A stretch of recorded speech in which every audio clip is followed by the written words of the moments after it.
இப்படி திரும்பி பாருங்க. வெளிச்சம் இந்த பக்கம். சொல்லுங்க சார், டிஸ்கனெக்ட் ஆயிடுச்சு. சொல்லுங்க, கண்டினியூ பண்ணுங்க. ஐயா, மின்சாரம் இங்க தடையாயிடுது, அதனாலதான் தெரியலீங்க. ஆமாய்யா. இந்த இப்ப இளைஞர்கள் வந்து ஒரு எஜுகேஷனு, கல்வி, கல்வியை முக்கியமா இது பண்ணங்க. ரெண்டாவது உயர்கல்விய வந்து அரசாங்கம் அழுத்தம் கொடுக்கணுங்க. உயர்கல்விக்கு அரசாங்கம் அழுத்தம் கொடுக்கணும். அவங்களுக்கு உரிய ஸ்காலர்ஷிப் தரணும்.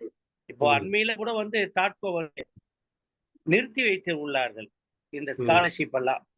அதுக்கப்புறம் பிறகு நாங்க வந்து அரசாங்கத்துக்கிட்ட அனுமதியோடு நாங்க ஒரு ஆர்ப்பாட்டம் பண்ணோம். அனுமதி பெற்று நாங்க ஆர்ப்பாட்டம் பண்ணங்க. இப்போ அண்மையில இப்பதான் வந்து எம்டி அவர்கள் இந்த அனுமதி கொடுத்து இப்போ எல்லாருமே கடன் உதவி வாங்கலாம் அப்படி என்று கூறுகின்றார்கள். அப்படி இருக்கிற சூழ்நிலையில இந்த உயர்மட்ட கல்வி இருக்கணுங்க, உயர்கல்வி இருக்கணுங்க. இந்த பிள்ளைங்களுக்கு வந்து மதுவை கண்டிப்பா ஒழிக்கணுங்க.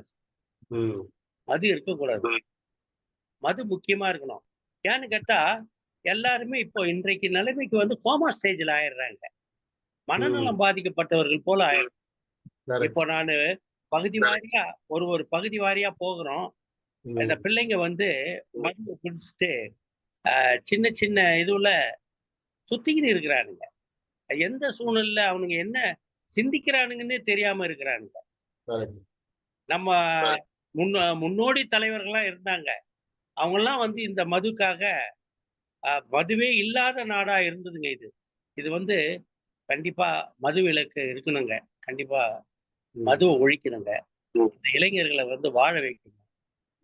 எஜுகேஷனை கொடுக்கணும், பொருளாதாரத்தை கொடுக்கணும். பொருளாதாரம் முக்கியம். எஜுகேஷன் கொடுத்துட்டு பொருளாதாரம்.